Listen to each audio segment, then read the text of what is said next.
Right, we're going to question number 2 now.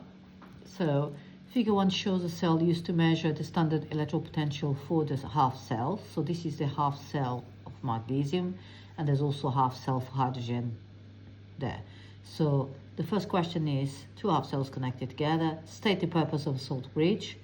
The purpose of salt bridge, it connects the circuit and allows the movement of ions.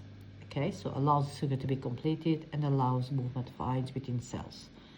The identity of the ionic compound that could be used in salt bridge has to be something that it doesn't react with any of these ions. So potassium nitrate is the one who doesn't react with either H+, 2H, magnesium 2+, or chloride ions. I'll put it like that. And then state how, if at all, EMF for the cell will change if the surface of area of the platinum electron is increased. Says no change because you only change the rate of a reaction, but does not affect the EMF of the cell itself.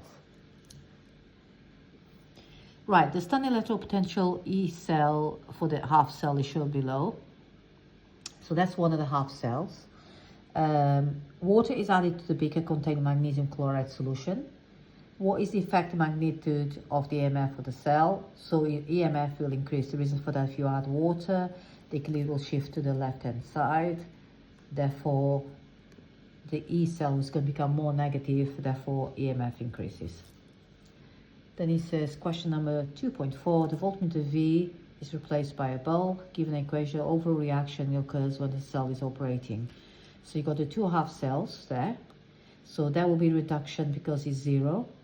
And that one is going to be oxidation more negative. So we need to flick that out and add them together. So Mg, this plus Mg goes to Mg2 plus 2 electrons. And that's your overall reaction. Okay? Hopefully that makes any sense to you. Right, this question is about period 3 elements and their oxides. Give an equation for the reaction between phosphorus and excess of oxygen.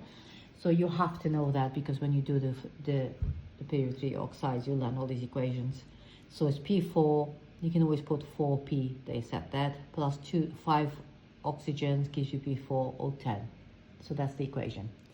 Then it says, give an equation for reaction between sulfur dioxide and water. So you put SO2, which is sulfur dioxide, add water, then you count, so you got two hydrogens and 3 oxygens there, and then 1 S. So you become sulfur trioxide, okay? Give a displayed formula, anion form when the sulfur trioxide reacts with water. So if you got sulfur trioxide plus water, you end up with sulfuric acid, and this is a formula of your anion of sulfuric acid because the H's go down there.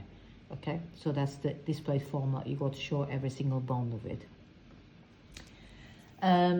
Give an equation for the reaction of magnesium in steam. So you have to know that state one observation made. So you know that magnesium in steam always gives you magnesium oxide plus hydrogen gas.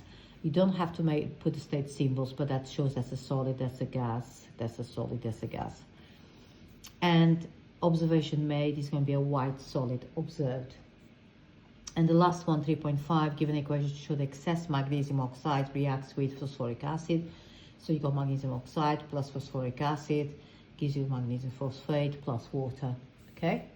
Then you have to make sure you balance the equation correctly. And that's all.